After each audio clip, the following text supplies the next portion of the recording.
Hello everybody, it's your non-binary pal Christian here, and Mysteries of Distearia Volume 1 is now out on my Etsy shop. I'm so excited that I finally get to share it, and I hope you'll consider getting you or anyone you know a physical copy. What's included? Chapters 1 to 3, exclusive artworks in between the chapters, some bonus chapters, and a QR code that leads to a speed paint of these artworks. Again, you can find this on my Etsy shop, and thank you to everyone who supported the Kickstarter and were able to make this happen.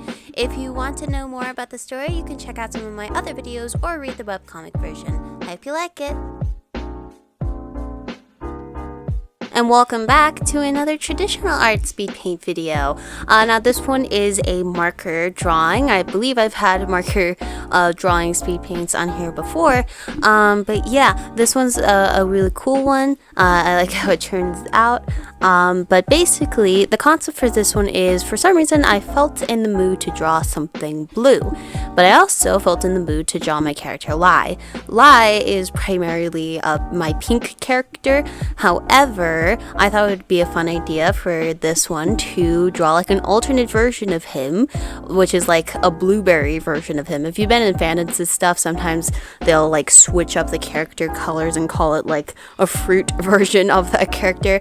And Lai's favorite fruit and food in general is strawberries.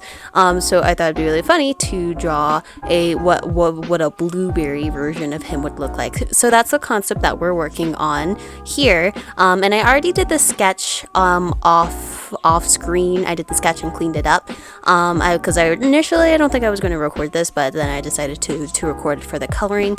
But for the outfit and stuff, I had it very punky. I think I just based it off of something that I saw on Pinterest, and I had to add some blueberry glasses because when I draw the strawberry version of him, I'll often add these strawberry sunglasses. So I thought it would be a good idea to match that with blueberry glasses and also give him a can of like blueberry soda as well. Going full blueberry here. Yeah, I did a couple of things different with this, playing around with different ways to shade with markers. One of the biggest things I did for this one was doing the highlights first, which is something I do normally because markers are very similar to watercolors, as they're they're pretty transparent, so you can layer darker colors on top of lighter colors just fine, but you cannot really do lighter colors on top of darker colors. So if you have a specific highlight color in mind, lay that down first before anything, and you'll see me doing that here. But also I decided to do a bit of the shading first. Now it did end up being a little bit of a moot point doing that because it ended up getting covered up, but that's mostly because I used a pretty light color. But I do think it was a good idea because it didn't go away completely, and it allowed me to see where the rest of the shadows would be placed, and place a little bit of a darker color for the shading. And yeah, those are the main things that I did differently here. I think I also did something a little bit differently with the blushing as well in order to get that blended a bit smoother. But yeah, one of the funnest things here that I did was the hair gradient. And this is something I love doing when I'm drawing his hair.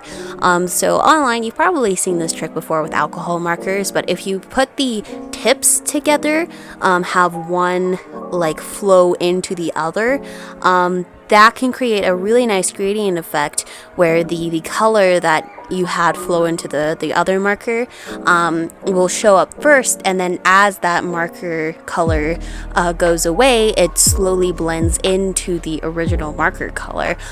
So I use that here. I use 3 colors in order to get that effect, and thankfully my set actually has quite a bit of blues and greens in it already, so it was easy to pick out colors that would make a nice gradient, and that was really fun to do. There were some parts where sometimes it ended up being a bit more patchy than intended, mostly because I ended up like not letting the colors flow as much as I should have, or I just was placing it all in one section and stuff, but you can easily fix that by just going in and manually blending it with the 2 colors. One tip I do want to give for anyone who's a beginner marker artist: don't use the blender, the colorless blender that comes with the kit for this, or that comes with your set for this. Most marker sets will probably give you a colorless blender set. Don't use that.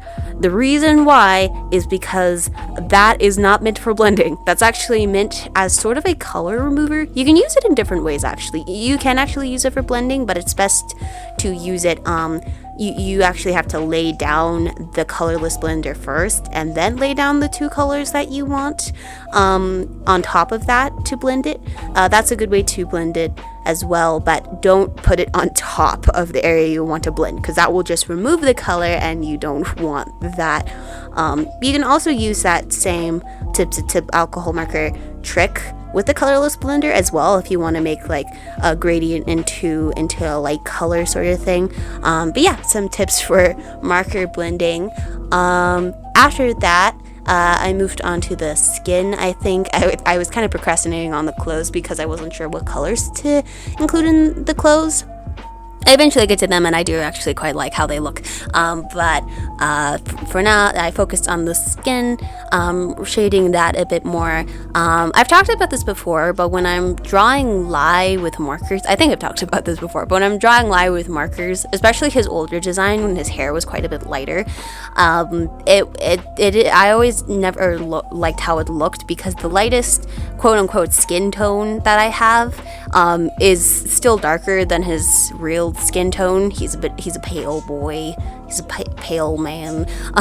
But because of this, he always ended up looking like tan.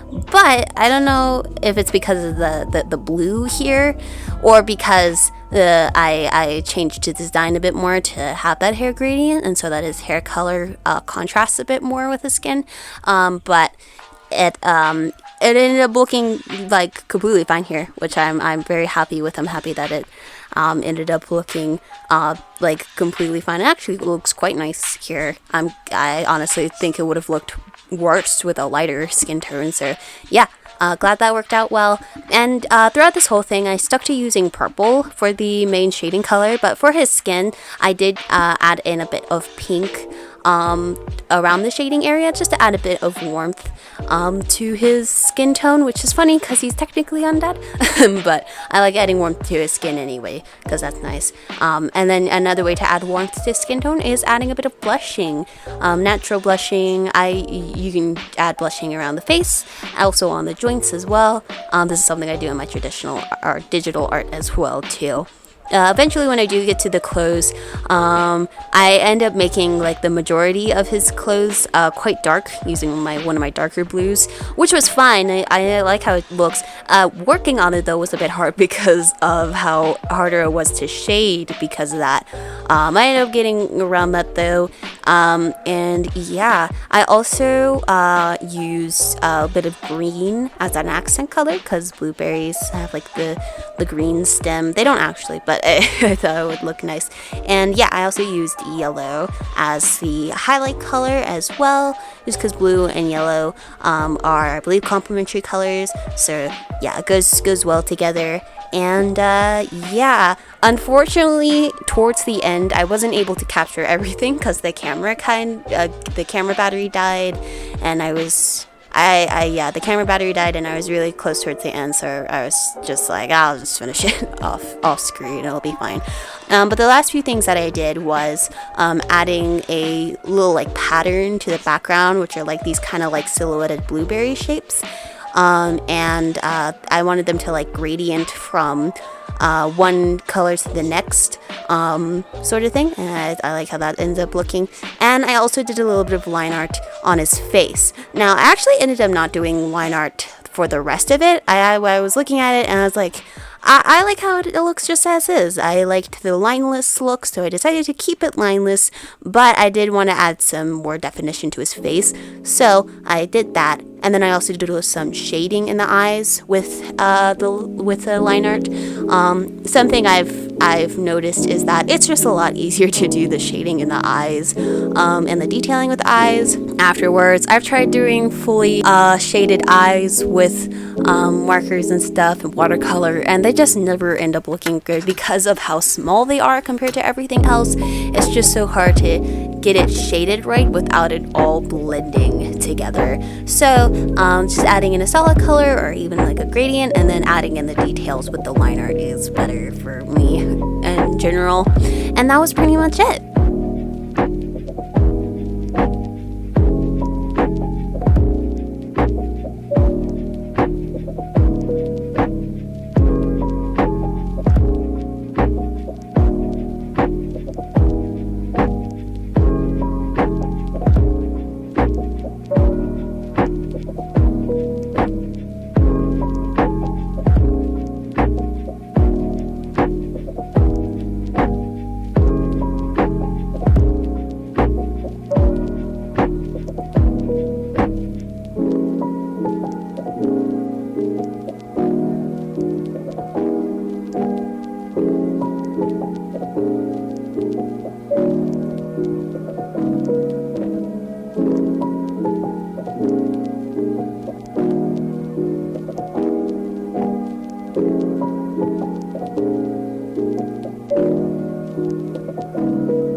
Thank you so much for watching. I hope you enjoyed this video. If you have, be sure to like and subscribe and all that. You can check out some of my other works in the description below. I actually haven't been doing very good at posting on Instagram and Kara lately, but I have I do want to post like some big, like everything I drew this year on there. So yeah, if you want to if you want to see that, you can follow me there.